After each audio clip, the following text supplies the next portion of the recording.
तू छाने वाला अभिषिक्त का रूप था। मैंने तुझे ऐसा ठहराया कि तू परमेश्वर के पवित्र पर्वत पर रहता था। तो आग सरीखे चमकने वाले मणियों के बीच चलता फिरता था। जिस दिन से तू सिरजा गया और जिस दिन तक तुझ में कुटिलता ना पाई गई, उस समय तक तू अपनी सारी चाल चलन में निर्दोष रहा। प्रभु यीशु मसीह के मधुर एवं प्रिय नाम में आप सबों को शालोम। आज के मनन के लिए जो मैंने पाठ लिया है वो है लूसीफर का रहस्य और स्वर्गीय विद्रोह का परिचय। लूसीफर का रहस्य और स्वर्गीय विद्रोह का परिचय। आइए हम वचन में से देखते हैं कि लूसीफर कौन था। लूसीफर एक छाने वाला अभिषिक्त का रूप था, जिसे हम पढ़ते हैं यहेजकेल 28 और 14वें और 15वें पद में जब हम पढ़ते हैं तब वहां पर हम इस बात को पाते हैं कि वो एक अभिषिक्त का रूप था और परमेश्वर ने उसे ठहराया था कि वो परमेश्वर के पवित्र पर्वत पर रहे और वो आग सरीखे चमकने वाले मणियों के बीच में चलता फिरता था और उसमें कोई भी कुटिलता नहीं थी और वो निर्दोष था। तो हम इस बात को देखते हैं कि स्वर्ग में लूसीफर को एक प्रमुख स्वर्गदूत के रूप में नियुक्त किया गया था परमेश्वर के द्वारा। उसे एक उच्च स्थान दिया गया था, उच्च पद दिया गया था और उससे बहुतायत की महिमा भी दी गई थी। पर जिस प्रकार से अभी हमने वचन में पढ़ा कि जिस दिन से तू सिरजा गया और जिस दिन तक तुझ में कुटिलता ना पाई गई, उस समय तक तू अपनी सारी चाल चलन में निर्दोष रहा। अर्थात इसका मतलब ये हुआ कि वो पापी भी ठहराया गया, वो दोषी भी ठहराया गया। सो हम देखते हैं वचन में से जो कि हमें मिलता है यहेजकेल 28 और उसके 16वें और 17वें पद में। आइए हम वचन में से देखें कि परमेश्वर का वचन क्या कहता है। हम देखते हैं वहां पे इस प्रकार से लिखा हुआ है, परंतु लेन देन की बहुतायत के कारण तो उपद्रव से भरकर पापी हो गया। सो पहली चीज क्या हुई कि वो लेन देन के कारण उपद्रव से भरकर पापी हो गया और फिर परमेश्वर ने उसे अपवित्र जानकर परमेश्वर के पर्वत से उतार दिया और वो जो चमकने वाले मणियों के बीच में चलता फिरता था वहां से परमेश्वर ने उसे क्या करा, नाश किया। दूसरी चीज हम देखते हैं यहेजकेल 28 और 17वें पद में। वहां पर इस प्रकार से लिखा हुआ है, सुंदरता के कारण तेरा मन फूल उठा था और वैभव के कारण तेरी बुद्धि बिगड़ गई थी, मैंने तुझे भूमि पर पटक दिया। अर्थात पहली चीज हमने देखा कि लेन देन के कारण और उपद्रव के कारण वो पापी हो गया था और दूसरी चीज हम देखते हैं कि सुंदरता के कारण उसका मन फूल उठा और वैभव के कारण उसकी बुद्धि बिगड़ गई। सो प्रियो, उसके जीवन में अहंकार भी आया और अब वो दोषी ठहराया गया, वो पापी ठहराया गया और परमेश्वर ने उसे अपने पवित्र पर्वत पर से क्या करा, उतार दिया और उसे परमेश्वर ने चमकने वाले आग के समान चमकने वाले मणियों के बीच से भी निकाल कर पृथ्वी पर अर्थात भूमि पर पटक दिया। हम देखते हैं अहंकार का परिणाम क्या हुआ। लूसीफर ने अहंकार करा, उसका परिणाम उसे क्या भुगतना पड़ा। हम देखते हैं लूसीफर के अहंकार ने उसको अपने सृजनहार अर्थात परमेश्वर का विरोधी बना दिया। कैसे विरोधी बना दिया, आइए हम वचन में से देखते हैं।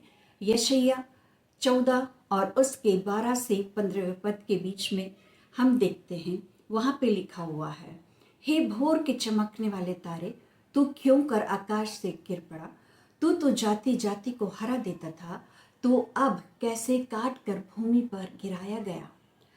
तू मन में कहता तो था कि मैं स्वर्ग पर चढ़ूंगा, मैं अपने सिंहासन को ईश्वर के तारागण से अधिक ऊंचा करूंगा और उत्तर दिशा की छोर पर सभा के पर्वत पर विराजूंगा, मैं मेघों से भी ऊंचे ऊंचे स्थान पर चढ़ूंगा, मैं परम प्रधान के तुल्य हो जाऊंगा। प्रियो, हम देखते हैं कि लूसीफर जो था वो एक गौरवशाली स्वर्गदूत था, वो भोर का चमकने वाला तारा था, परंतु जब उसका मन जब घमंड से भर गया और जब अपनी सुंदरता के कारण और अपने वैभव के कारण उसने घमंड किया तो उसकी बुद्धि क्या हुई, बिगड़ गई और उसने अपने मन में क्या कहा? उसने पहली चीज कहा, मैं स्वर्ग पर चढ़ूंगा। दूसरी बात उसने कहा, मैं अपने सिंहासन को परमेश्वर के तारागण से अधिक ऊंचा करूंगा। तीसरी चीज उसने कहा, मैं उत्तर दिशा के छोर पर सभा के पर्वत पर विराजूंगा, अर्थात मैं महिमा और आदर के स्थान पर बैठूंगा। फिर चौथी बात उसने कहा, मैं मेघों से भी ऊंचे ऊंचे स्थानों पर चढ़ूंगा। और पांचवी बात उसने कहा कि मैं परमेश्वर के तुल्य हो जाऊंगा, परमेश्वर के बराबर हो जाऊंगा। अर्थात वो ये चाह रहा है कि अब सारे स्वर्गदूत उसको दंडवत करें, सारे स्वर्गदूत उसकी आराधना करें, और वो सारे स्वर्गदूतों से भी ऊंचा होके परमेश्वर के बराबर होना चाहता है। और इसीलिए परमेश्वर ने उसे क्या करा? परमेश्वर ने उसे पृथ्वी पर गिरा दिया। तो हमने वचन से इस बात को देखा कि लूसीफर के पतन का कारण क्या था। लूसीफर के पतन का मुख्य कारण था कि उसने अपने विशेष अधिकार प्राप्त पद के कारण वो उपद्रव से भरकर पापी हो गया। सुंदरता के कारण उसका मन फूल उठा, वैभव के कारण उसकी बुद्धि बिगड़ गई, और लूसीफर ने अहंकार करके अपने आप को अपने सृजनहार अर्थात परमेश्वर का विरोधी बना दिया। वो स्वार्थी हो गया, स्वार्थी अभिलाषाओं से भर गया, और उसने परमेश्वर का स्थान लेना चाहा। और तब परमेश्वर ने लूसीफर को स्वर्ग से उसकी महिमामय स्थिति से हटा दिया, उसे गिरा दिया और पृथ्वी पर उसे पटक दिया, अर्थात पृथ्वी पर भेज दिया। यह परमेश्वर का न्याय था। स्वर्ग में जब विद्रोह हुआ तब परमेश्वर ने अपना न्याय करा। हम देखते हैं प्रकाशित वाक्य 12 और उसके 7 से 9वें पद के बीच में, और वहाँ पे इस प्रकार से लिखा हुआ है कि फिर स्वर्ग पर लड़ाई हुई। मिकाएल और उसके स्वर्गदूत अजगर से लड़ने को निकले। अजगर और उसके स्वर्गदूत भी उससे लड़े, परंतु प्रबल ना हुए, और स्वर्ग में उनके लिए फिर जगह ना रही। और वो बड़ा अजगर अर्थात वही पुराना सांप जो इब्लीस और शैतान कहलाता है और सारे संसार का भरमाने वाला है, पृथ्वी पर गिरा दिया गया, और उसके दूत भी उसके साथ गिरा दिए गए। अर्थात इससे पहले कि वो पृथ्वी पर गिराया जाता, स्वर्ग में लड़ाई हुई। मिकाएल के स्वर्गदूत और लूसीफर अर्थात शैतान और शैतान के दूतों के मध्य में लड़ाई हुई, परंतु शैतान प्रबल नहीं होने पाया मिकाएल और उसके स्वर्गदूतों पर, और स्वर्ग में विद्रोह हुआ।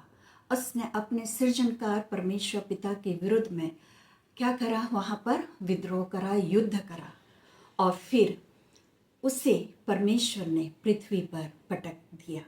और हमको नए नियम में भी हम देखते हैं, लूका रचित सुसमाचार उसका 10वां अध्याय और उसका 18वां पद, वहां पर भी प्रभु यीशु मसीह इस प्रकार से कहते हैं कि मैं शैतान को बिजली की नाई स्वर्ग से गिरा हुआ देख रहा था।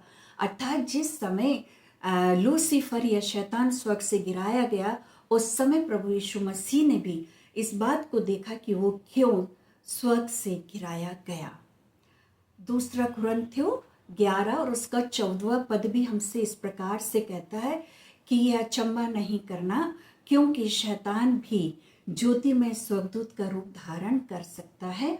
और प्रियो, वो ज्योतिर्मय स्वर्गदूत का रूप आज भी धारण करके हमको बहका सकता है।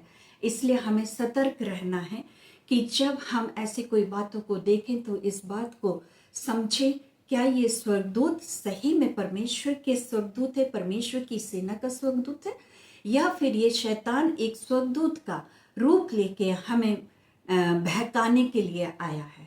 सो प्रियो, हमें अपने जीवन में सावधान रहने की आवश्यकता है।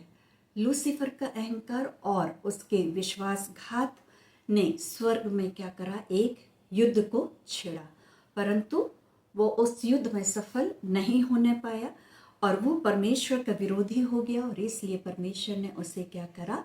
नीचे पृथ्वी पर पटक दिया।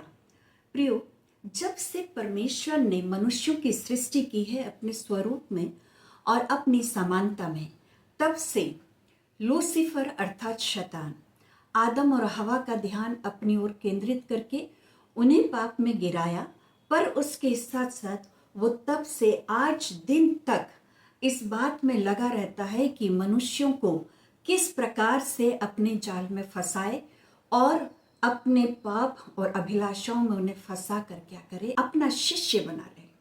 सुप्रियो, उसने क्या करा, मनुष्यों के मन में स्वार्थी अभिलाषाओं को भर दिया। उसने लालच को मनुष्यों के दिलों में भर दिया और उसने दुनिया को अपनी इच्छा के अनुसार चलाना चाहा और चला रहा है वो आज भी। परंतु हम जानते हैं कि हमारा परमेश्वर पिता ने अपने पुत्र को इस संसार में भेजा ताकि वो हमें क्या करे, शैतान के चुंगल से छुड़ाए और हमें अपना बेटा और बेटी बना ले। प्रियो, शैतान की पूरी योजना ये थी कि वो परमेश्वर को उसके शासन का समाप्त करने की जो अंतिम योजना थी वो पूरी ना करने पाए। परंतु परमेश्वर ने अपने पुत्र को इस संसार में भेजकर शैतान और उसकी योजनाओं को विफल करने की जो अंतिम योजना थी उसे पूरा किया। कैसे पूरा किया? क्योंकि हम देखते हैं वचन में कि जो प्रभु यीशु मसीह हैं वे परमेश्वर के पुत्र हैं और उन्होंने अपने उच्च पद को त्याग कर एक मनुष्य का रूप धारण करके इस पृथ्वी पर वे आए।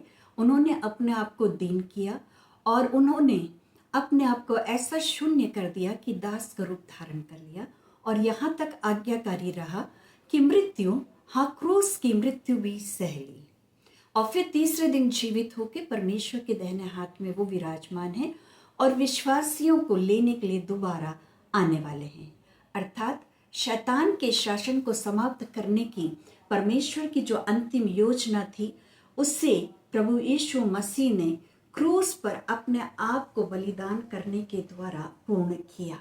और हम जानते हैं कि हमारा प्रभु यीशु मसीह हम विश्वासियों को लेने के लिए आएंगे और परमेश्वर का अंत के दिनों में परमेश्वर शैतान के दूतों का न्याय करेंगे और उनका संपूर्ण विनाश कर उन्हें अनंत काल के लिए नरक के कुंड में डाल देंगे। प्रियो, आज भी शैतान हम सबों को क्या करता है, बहकाता है। परंतु एक समय आएगा कि शैतान 1000 वर्ष के लिए बांध दिया जाएगा और फिर छोड़ भी दिया जाएगा। हम पढ़ते हैं प्रकाशित वाक्य 20 और उसके 1 से 4 पद के मध्य में, और वहां पर इस प्रकार से है कि स्वर्गदूत स्वर्ग से उतरता है और उसके हाथ में एक अथाह कुंड की कुंजी है और एक बड़ी जंजीर है और उसने उस जंजीर से अजगर को अर्थात पुराने सांप को क्या करा, पकड़ के 1000 वर्ष के लिए बांध के उसे कुंड में, अथाह कुंड में क्या करा, डाल दिया है और उस कुंड पर मोहर लगा दी है कि वह 1000 वर्ष पूरे होने तक जाति जाति के लोगों को ना भरमाए, परंतु अवश्य है कि वो थोड़ी देर के लिए बाद में खोला जाएगा।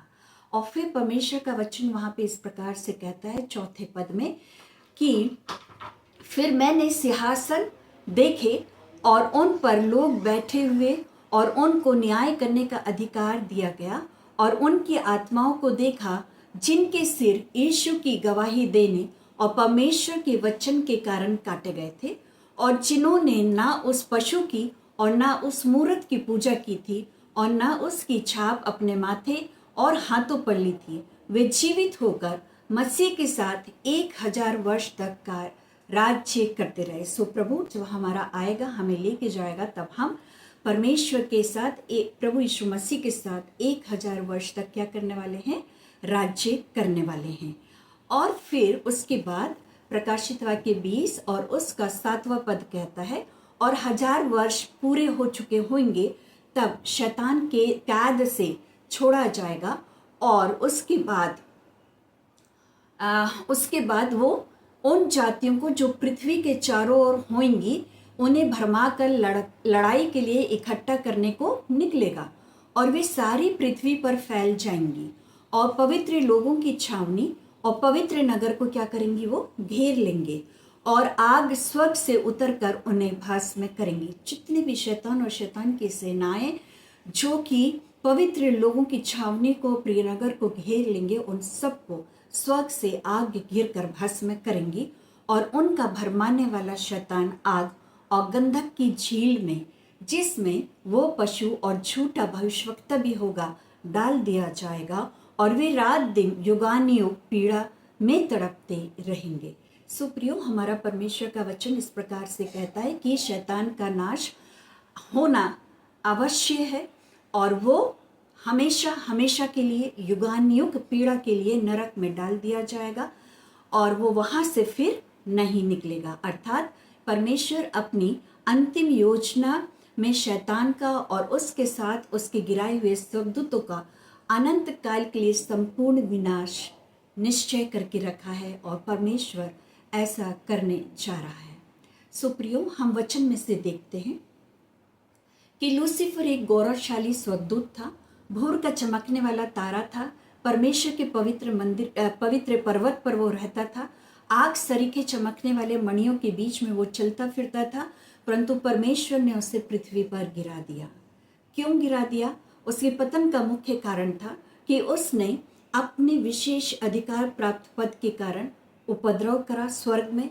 वो पापी हो गया, सुंदरता के कारण उसका मन फूल उठा, वैभव के कारण उसकी बुद्धि बिगड़ गई और उसके मन में क्या हुआ? अहंकार आया, घमंड आ गया और वो अपने सृजनहार अर्थात अपने परमेश्वर का क्या हो गया? विरोधी बन गया और अपनी स्वार्थी अभिलाषाओं से भर गया और परमेश्वर का स्थान लेना मांगा और इसीलिए परमेश्वर ने उसे उसके महिमामय स्थान से पृथ्वी पर गिरा दिया। प्रियो, परमेश्वर का अधिकार स्थायी है, वो अपरिवर्तनीय है, वो बदला नहीं जा सकता। इसलिए हम मनुष्यों के लिए जरूरी है कि हम अहंकारी ना हो। हम अपने आप को क्या करें? परमेश्वर के सन्मुख रखें, दीनता और नम्रता के साथ। हम अहंकार और विश्वासघात यदि करेंगे तो हम भी लूसीफर के समान नाश कर दिए जाएंगे। परमेश्वर का वचन पहला पतरस 5वां अध्याय उसका 6वां पद हमसे कहता है कि अपने आप को ईश्वर के शक्तिशाली हाथ के नीचे दीन करो ताकि वह उचित समय पर तुम्हें बढ़ाए। सुप्रियो, बढ़ोतरी परमेश्वर की ओर से आती है। हमें अपने आप को परमेश्वर के हाथों में रखना है, दीनता और नम्रता के साथ। यशायाह 43 और उसका 21वां पद कहता है, मैंने इस प्रजा को अपने लिए बनाया कि वे मेरा गुणानुवाद करें। प्रियो, परमेश्वर हम मनुष्यों से चाहते हैं कि हम परमेश्वर का गुणानुवाद करें, परमेश्वर की महिमा करें, परमेश्वर की स्तुति करें, परमेश्वर की आराधना करें, क्योंकि लूसीफर का काम था परमेश्वर की महिमा और स्तुति और आराधना करना। और जब वो नीचे गिरा दिया गया तो स्वर्ग में वो स्थान खाली हो गया और इसलिए परमेश्वर ने हम मनुष्य को बनाया है कि हम मनुष्य परमेश्वर की महिमा और स्तुति और आराधना सच्चाई के साथ करें और पूरे दिल के साथ करें और परमेश्वर को हम प्रसन्न करने वाले बने। सो प्रियो, आइए हम अपने आप को परमेश्वर के हाथों में रखें, अपने आप को दीन करें और नम्र करें। यदि हम घमंड करेंगे, विश्वासघात करेंगे तो हम भी लूसीफर के समान नाश कर दिए जाएंगे। परंतु हम मनुष्यों को बनाने का परमेश्वर का उद्देश्य था कि हम परमेश्वर का गुणानुवाद करें। सो आइए हम सब अपने आप को परमेश्वर के हाथों में सौंपें और उठते बैठते जागते हम सदा परमेश्वर का गुणानुवाद करें, परमेश्वर की महिमा करें, स्तुति करें और आराधना करें। परमेश्वर इन वचनों के द्वारा हम सबों को आशीषित करें। आमीन, आमीन, आमीन। Shalom, shalom, shalom.